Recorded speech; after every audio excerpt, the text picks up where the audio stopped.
नमस्कार दोस्तों, स्वागत है आपका कौशाम्बी टाइम्स में और मैं हूं सुशील मिश्रा। आखिरकार अखिलेश यादव को मुख्तार अंसारी की याद आ गई। अखिलेश यादव कल मुख्तार अंसारी के घर पहुंचते हैं, परिवार के लोगों से मिलकर सांत्वना देते हैं। अखिलेश यादव मुख्तार अंसारी के घर पर लगभग 1 घंटे तक रुके। लोग उम्मीद लगा रहे थे कि अखिलेश यादव मुख्तार अंसारी की कब्र पर जाकर फूल माला चढ़ाएंगे, लेकिन अखिलेश यादव मुख्तार अंसारी की कब्र पर नहीं गए। अभी 2 दिन पहले धर्मेंद्र यादव भी मुख्तार अंसारी के घर जाते हैं और मुख्तार अंसारी की कब्र पर जाकर फूल माला भी चढ़ाते हैं। समाजवादी पार्टी के कार्यकर्ताओं को अखिलेश यादव के आने की खबर पहले से थी, इसलिए गाजीपुर के साथ साथ आसपास के जो जनपद हैं, तमाम समाजवादी पार्टी के कार्यकर्ता पहले से वहां पर मौजूद थे और अखिलेश यादव मुख्तार अंसारी के परिवार के सदस्यों से बातचीत करने के बाद समाजवादी पार्टी के कार्यकर्ताओं से मुलाकात कर अखिलेश यादव के मुख्तार अंसारी के घर पर जाना, सियासत में इसके क्या मायने हैं, तो आप लोगों को बता दें कि अखिलेश यादव मुख्तार अंसारी की मौत के कई दिन बाद उनके घर पर पहुंचे और परिवार के सदस्यों से मुलाकात की। मुख्तार अंसारी की मौत के बाद और अखिलेश यादव का मुख्तार अंसारी के घर पर न जाना कहीं न कहीं मुसलमानों में नाराजगी थी, जिसको दूर करने के लिए अखिलेश यादव मुख्तार अंसारी के घर पर गए। और साथ ही साथ अखिलेश यादव का जो चुनावी समीकरण है, अखिलेश यादव चाहते हैं कि जो मुस्लिम वोटर हैं वो जोड़कर रखना चाहते हैं। जब पत्रकारों ने मुख्तार अंसारी की मौत को लेकर सवाल किया तो अखिलेश यादव ने भारतीय जनता पार्टी पर जमकर हमला बोला। अखिलेश यादव ने कहा कि यदि मुख्तार अंसारी की मौत की जांच सुप्रीम कोर्ट के सिटिंग जज से कराई जाए तो सच सामने आ सकता है। जब अखिलेश यादव से पत्रकारों ने एक सवाल किया कि उत्तर प्रदेश सरकार जांच करा रही है, तो अखिलेश यादव ने जवाब दिया कि मुझे उत्तर प्रदेश सरकार की नीयत पर भरोसा नहीं।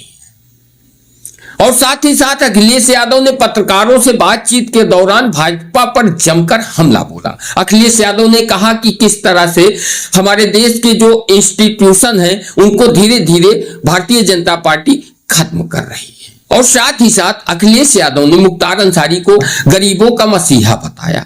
परिणाम ये था कि इतनी बार वो विधायक चुने गए। जो व्यक्ति इतने वर्षों जेल रहा हो, उसके बाद भी जनता जिता रही हो, तो इसका मतलब परिवार और उस व्यक्ति ने जनता के बीच में रहकर के उसका दुख दर्द बांटा है। और मैं समझता हूँ पत्रकार साथी जो सवाल पूछ रहे हैं, वो सोशल मीडिया का जमाना है। आज वो तमाम स्टोरीज वहां पर हैं कि किस तरीके से परिवार ने लोगों के बीच काम किया, उनके दुख दर्द में शामिल रहे हैं। लोकतंत्र में जो जनता का दुख दर्द नहीं बांटता, दुख दर्द में नहीं खड़ा होता, उसके साथ जनता भी नहीं खड़ी होती है। और वो जिस दिन खबर सुनी लोगों ने और आज तक जिस तरीके से परिवार से लोग जुड़ रहे हैं, ये बताता है कि परिवार के लोग जनता के बीच में रहकर के उनके दुख दर्द को समझते हैं। मैं परिवार के सभी सदस्यों से मिला हूं और इस दुख की घड़ी में मैं परिवार के सदस्यों से मिलकर के जा रहा हूं, परिवार का दुख बांटने। और जो घटना हुई है वो शॉकिंग थी सबके लिए, पूरे परिवार के लिए और आम जनता के लिए। और तब बहुत ज्यादा शॉकिंग है कि मुख्तार अंसारी ने खुद कहा कि उसको जहर दिया जा रहा है और वही बात सामने आई। हमें उम्मीद है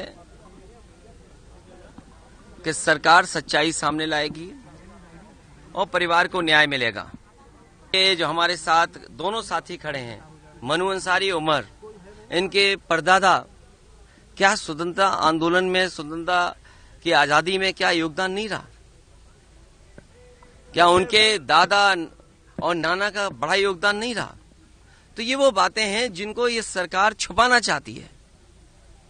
सर, डेफिनेटली ये प्रतिष्ठित परिवार है। इस प्रतिष्ठित परिवार के तहत हमारा ये कहना है सर कि अभी बहुत सारे लोगों ने, यहाँ तक कि उत्तर प्रदेश प्रशासन और भारत प्रशासन ने यह कहा कि मैंने 5 बार विधायक रह चुके हमारे माननीय मुख्तार अंसारी जी, और लोगों ने माफिया और तमाम तरह की चीजों से कहा। इस पे आपका क्या कहना है सर? कभी कभी दूर बैठे लोग छवि नहीं पहचान पाते हैं, जब जमीन पर पहुंचते तो छवि जानी जाती है।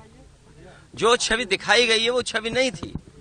परिवार के कितने सदस्य रहे हैं, जैसा मैंने कहा कि आपने मुख्तार अंसारी नाम लिया, उनके दादा, उनके नाना का योगदान क्या देश की आजादी में नहीं रहा? किन परिस्थितियों में, किन वजह से चीजें बदली, लेकिन समाज और परिवार, और खासकर ये परिवार आज भी गरीबों के दुख दर्द में शामिल है। क्या आपने नहीं देखा कि जन सैलाब यहां पर आ गया? वो लोग जिन्होंने यहां पर परिवार के साथ खड़े होकर के ये बताया कि वे परिवार के साथ हैं। क्या प्रशासन नहीं भेदभाव कर रहा था? क्या सरकार भेदभाव नहीं कर रही थी? हम जितने लोग हैं, क्या हम ये स्वीकार कर लेंगे कि नेचुरल डेथ थी? क्या आम जनमानस में ये भावना नहीं है कि कुछ सरकार छिपा रही है? और रशिया में क्या एक लीडर ऑपोजिशन को जहर देके नहीं मारा गया? रशिया में नहीं मारा गया क्या? कितने लोगों की जान चली गई? रशिया में अभी लीडर ऑपोजिशन को इसी तरह जेल में रख करके, और जेल में नहीं जहर दे दिया गया? कोई यूं ही किसी की तारीफ नहीं करता। आपने देखा होगा कि मुख्तार अंसारी की मौत के बाद पहले स्वामी प्रसाद मौर्य मुख्तार अंसारी के घर पर जाते हैं, परिवार के लोगों से मिलते हैं और उन्हें सांत्वना देते हैं। उसके बाद ओवैसी मुख्तार अंसारी के घर पर जाते हैं, परिवार के लोगों से मिलते हैं और परिवार को सांत्वना देते हैं। सुभाषपा के राष्ट्रीय अध्यक्ष ओम प्रकाश राजभर, जो कि उत्तर प्रदेश सरकार में इस समय मंत्री हैं, ओम प्रकाश राजभर ने पहले भी मुख्तार अंसारी को गरीबों का मसीहा बताते रहे हैं और इस समय मंत्री होने के बाद भी आखिर सियासत में इसके क्या मायने हैं, आइए आप लोगों को बताते हैं। अखिलेश यादव ने मुख्तार अंसारी के भाई को गाजीपुर लोकसभा से प्रत्याशी बनाया है और साथ ही साथ पूर्वांचल में कई जनपद हैं जहां पर मुस्लिम वोटर मायने रखते हैं और यही कारण है कि स्वामी प्रसाद हो, ओवैसी हूं, अखिलेश यादव हूं या फिर ओम प्रकाश राजभर हूं, वो मुख्तार अंसारी की मौत के बाद उनके परिवार को सांत्वना देने के बहाने कहीं ना कहीं मुस्लिम पक्ष के वोटरों को अपनी तरफ खींचना चाहते हैं। आखिर किन सीटों पर मुस्लिम वोट निर्णायक स्थिति में है और अगर किसी एक पार्टी के साथ जुड़ गए तो फायदा हो सकता है, आइए जानने का प्रयास करते हैं। मुख्तार अंसारी की मौत के बाद मुस्लिमों की नाराजगी भुनाने की सियासी कोशिश हो रही है। खासकर पूर्वांचल में इसके कई मायने हैं। पूर्वांचल में कुल 28 जिले आते हैं जिनमें 83% हिंदू हैं, जबकि 17% मुसलमान हैं। इनमें ज्यादा मुस्लिम आबादी वाले 5 जिले हैं। बहराइच में 34% मुसलमान हैं। श्रावस्ती में ये आंकड़ा 31% है। बलरामपुर में मुस्लिम आबादी 37% है, जबकि सिद्धार्थ नगर में 29% और संत कबीर नगर में 23% मुस्लिम है।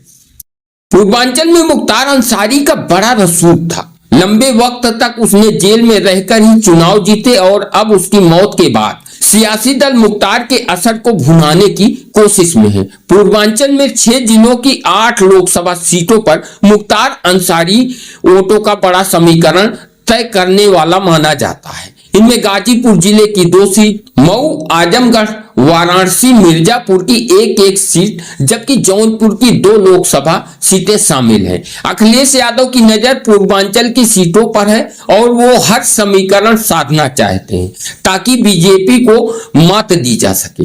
पूर्वांचल में M+Y फैक्टर मिलकर करीब 30% वोटर हैं। इनके साथ SC ST के 20% वोटों में से कुछ शिफ्ट हो जाते हैं तो यहां पर जीत के आंकड़े सेट हो जाते हैं। अखिलेश इसी 30% वोट को अपने साथ लाने की कवायद में है। यही वजह है कि ओवैसी के नए गठबंधन PDM पर वो निशाना साध रहे हैं। अखिलेश यादव और उत्तर प्रदेश में मुसलमानों को अपने पाले में लाने की पूरी कोशिश कर रहे हैं। मुख्तार अंसारी के घर जाना भी उनका इसी रणनीति का हिस्सा माना जा रहा है। अब देखना होगा कि इसका उन्हें चुनाव में कितना फायदा मिलता है और आप लोगों को क्या लगता है, इस पर अपनी राय जरूर दें।